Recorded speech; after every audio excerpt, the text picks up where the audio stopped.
मी कुठच्याही त्यांच्या अंतर्गत विषयात जाणार नाही. विधान परिषदेचे आता विरोधी पक्षनेते अंबादास दानवे साहेब आहेत आणि खालच्या हाऊसमध्ये देखील आम्ही चर्चा करून आणि उद्धव साहेब जे नाव ठरवतील त्याच्यावर पुढे देऊ. काँग्रेस राष्ट्रवादी मला वाटतं तुम्हाला उद्धव साहेब नाव ठरवतील. महत्वाची गोष्ट हीच आहे की आता 25 दिवस आपण इथेच आहोत, 15 दिवस आपण बोलू नव्हते पुढे बरं. छत्रपती संभाजी महाराजांचा अपमान केलेला आहे. तो म्हणतोय औरंगजेब हा उत्तम प्रशासक होता, धर्माची लढाई नव्हती. पुन्हा एकदा औरंगजेबाच्या बघा, एक महत्वाचं आहे, मी आधी देखील सांगितलं होतं की हे जे वक्तव्य करतायत ते कोणाची सुपारी घेऊन करतायत, कोणाचे वाद निर्माण करायचा प्रयत्न करतात, महाराष्ट्रात वादाची थिणगी पाडण्याचा प्रयत्न करतात. हे मी आधीही सांगितलं होतं. आपल्याला आठवत असेल पोडियमवर पण सांगितलं होतं की कोणाचा इशारा होतो आणि कोण उठतं काय बोलायला. ह्याच्याकडे मला वाटतं कारवाई झालीच पाहिजे याच्यावर. आणि महत्त्वाची गोष्ट हीच आहे की छत्रपती शिवरायांच्या महाराष्ट्रामध्ये असं जे कोणी वक्तव्य करत असेल त्यांच्यावर कारवाई झालीच पाहिजे. मला वाटतं एक महत्त्वाचं आहे, आता इतिहासात न जाता छत्रपती शिवरायांच्या महाराष्ट्रामध्ये कोणी असं वक्तव्य करत असेल तर मुख्यमंत्री काय कारवाई करतात त्याच्यावरचं लक्ष आहे.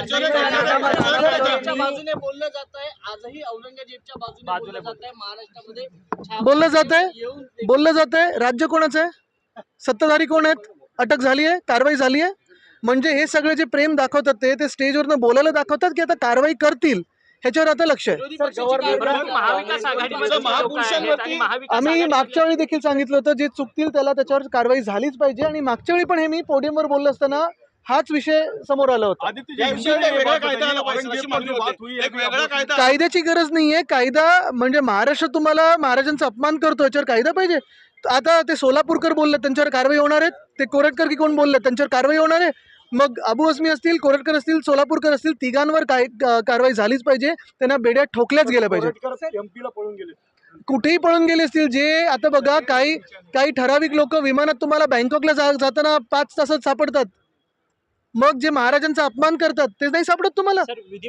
एक महत्वाचं जसं मी सांगितलं ना की छत्रपती संभाजी महाराजांचा कोणी अपमान करेल, छत्रपती शिवरायांचा कोणी करेल, महामानव डॉक्टर बाबासाहेब आंबेडकरांचा कोणी करेल, जी प्रथा कोश्यारींनी इथे पाडलेली होती, जे राज्यपाल होते आपल्या सगळ्या महापुरुषांचा अपमान करायचा, ती प्रथा हे भाजप आणि भाजपची जी सुपारी घेतात ते चालू ठेवतात पुढे.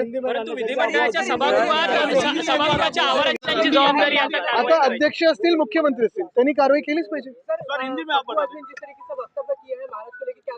पिछले कई सालों से अगर आप देखें तो राज्यपाल कोश्यारी साहब से लेके अभी अबू आजमी तक ये सारे लोग एक प्रथा यहाँ चलाते आए जो हमारे महापुरुष उनका अपमान करते आए. फिर वो चाहे अबू आजमी हो, वो चाहे सोलापुरकर हो, चाहे कोरटकर हो या फिर कोश्यारी साहब हो. ये सरकार भाजपा की क्या करेगी. और ये जो अभी आज उन्होंने ये बयान दिया है, महाराष्ट्र में सरकार किसकी है, भाजपा की है. तो क्या भाजपा का प्यार सिर्फ बयानों के लिए, बयानबाजी के लिए है कि अभी उन पे कोई एक्शन होगी. ये 3 लोगों पे, सिर्फ अबू आजमी नहीं, अबू आजमी तो है ही लेकिन उतना ही गंदा स्टेटमेंट सोलापुरकर ने किया है, कोरटकर ने किया है. तीनों को सजा मिलनी चाहिए, तीनों को अरेस्ट करना चाहिए, तीनों की परेड निकालनी चाहिए. गवर्नर का जिस तरह से सीमावाद को लेकर एक भाषण चला, यही बात है. अगर ये हमारी सरकार होती तो किसी की हिम्मत नहीं होती, लेकिन भाजपा की सरकार है. भाजपा ने जो प्रथा शुरू की थी कोश्यारी साहब ने, वही आज अबू आजमी उसी विचारधारा को लेके आगे जा रहे हैं. सर सीमावाद को लेकर जिस तरह से गवर्नर का भाषण था, किस तरह से नहीं, देखिए आज गवर्नर साहब का भाषण था. एक शब्द अगर उसे किया जाए, अगर ये भाषण कहीं रखना होगा किसी बुक स्टोर में तो फिक्शन के जो शेल्फ होते हैं वहाँ रखना पड़ेगा, क्योंकि फिक्शन के ही डिपार्टमेंट में इतनी अच्छी सुंदर भाषा में सब ठीक है, सब अच्छा चल रहा है, सब चंगा सी ऐसे लग रहा है. विरोधी पक्ष नेता को लेके क्या आपकी पार्टी क्लेम करेगी? मुझे लगता है अगर आप देखें तो उद्धव साहब उस पर निर्णय लेंगे. लेकिन सबसे अहम बात यही है जो मैंने की अभी कि महाराष्ट्र में, छत्रपति शिवराय के महाराष्ट्र में, शाहू फुले अम्बेडकर के महाराष्ट्र में अगर कोई बयानबाजी करे, फिर वो चाहे छत्रपति संभाजी महाराज के खिलाफ हो, छत्रपति शिवाजी महाराज के खिलाफ हो, महामानव डॉक्टर बाबा साहेब आम्बेडकर के खिलाफ हो, भाजपा क्या एक्शन लेगी. सरकार तो उनकी हाथों में, तो क्या एक्शन लेगी इस पे हमारी सारी निगाहें हैं.